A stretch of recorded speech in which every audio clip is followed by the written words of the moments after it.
I'm Lynn Neely. I'm a faculty member in the College of Business in the Department of Management. I am working on this project with the Coleman Foundation as the project director for the Coleman Fellows in Entrepreneurship. And my two colleagues are here this morning who are the Coleman Fellows. Murali Krishna Murthy from College of Engineering. Paula Fraz from School of Theater and Dance. Last spring, I became aware that the Coleman Foundation had a great opportunity available for funding to faculty members outside of the College of Business if those faculty members were interested in integrating entrepreneurship and self-employment into their coursework for their students. And I applied, talked with Paula and with Murali. They were interested.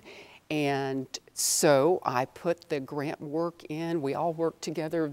All three of us worked on this proposition, and we were successful. And we learned in May that we were successful, so that Murali and Paula became Coleman Fellows, and I was a project director.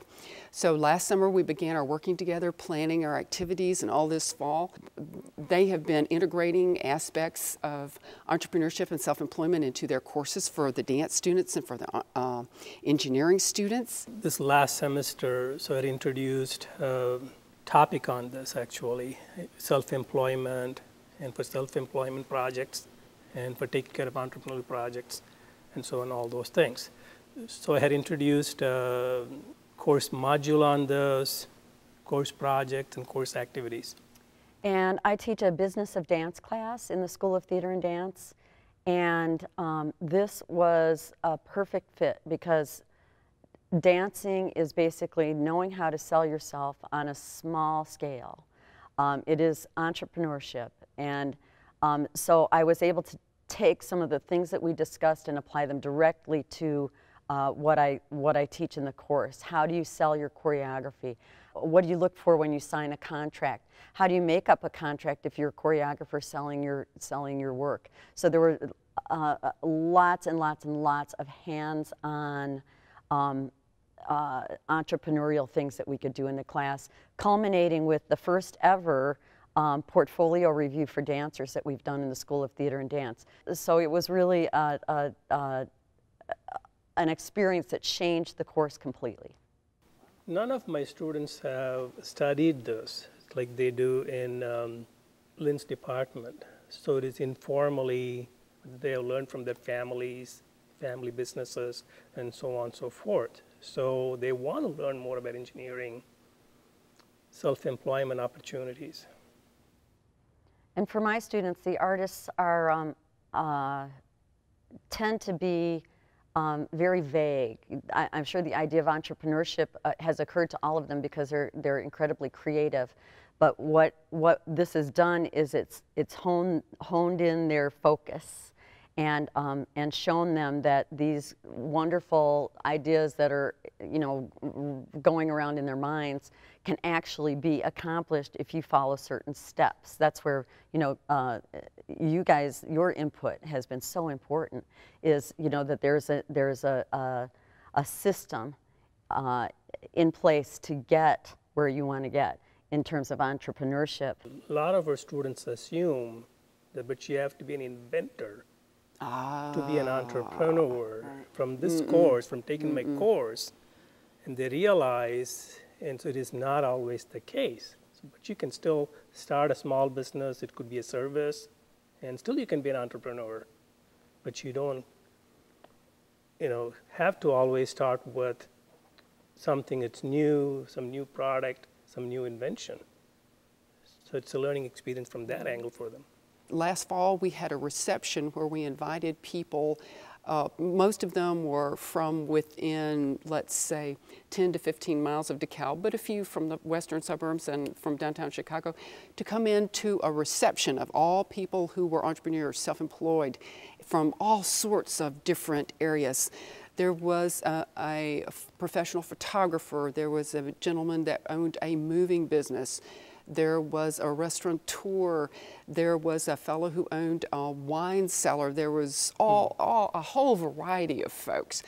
And we invited then the students from all the different majors to come in and just have a casual chance to get to talk with one another face to face about the students' hopes, dreams, the entrepreneurs' experiences, advice they could give, all sorts of things. There was even a radio station owner. It turned out wonderfully. The students had a wonderful time, and happily, surprisingly, the entrepreneurs did too, and several of them said, my goodness, if you ever do this again, invite us back. We want to do this. So it turned out good all around, both sides. Students like those, and so it is real stories, and they're hearing from entrepreneurs. And so it's not from the classroom alone. And so it is the reason that, that there was success, a tremendous success. Last year, the Self-Employment in the Arts Conference was a wonderful experience, both for myself and the students, just in terms of networking, in terms of opening their eyes to different possibilities. But in this past term, we took the students on a field trip to Chicago. We had them take a class at Lou Conte Dance Studio, and at that time they interviewed the woman that runs the whole studio, okay, which is one of the main professional teaching studios in Chicago. Then we took them to Dance Chicago, the opening night, which is the biggest dance festival probably in the Midwest, maybe in the country. We had an interview with the man that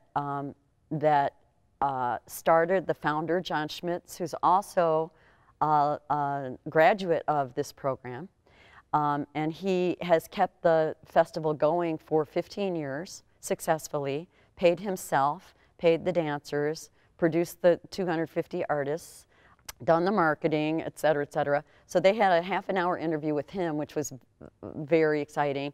And then 2 of our faculty members were performing their choreography in the concert, so then they were able to watch their teachers actually doing what they do professionally. So I think that was my most exciting moment. Each month on a Friday morning, the Coleman Foundation has a coffee cup session so that all the people across the United States that are participating in this grant program can listen to things they want to bring to our attention, opportunities they have, suggestions they have, sharing information, and also so that we can see one another and see them. So it's a webcam, two-way conversation sort of thing. The coffee cup sessions were beneficial for me from several angles, and to see the others, and so from other institutions, and to hear from them what exactly they're doing. And that sometimes stimulates ideas for me to take from others, and also, but they have a lot of resources, like Lynn said. So they have the slides and presentations and websites and just all those things. So it is an opportunity to take advantage of the coffee cup sessions, however that's beneficial to you. When all is said and done, our participating with the Coleman Foundation for this Fellows program is really to give the students a better learning experience, to enrich their experience here, and to make it so that they can see more options and opportunities they have in their lives, more things that are possible that they can do. And the resources from Coleman help us give them the experiences and the materials and bring in the speakers so that they can see these things and maybe have an aha moment now and then. That's what really, in the end, what we're doing. So. I have to agree on that this is not about us, but this is about our students. And for NIU is committed for bringing in good ideas, for new curriculum, for new courses, and these opportunities for students. And so the Coleman Foundation has enabled us to do this.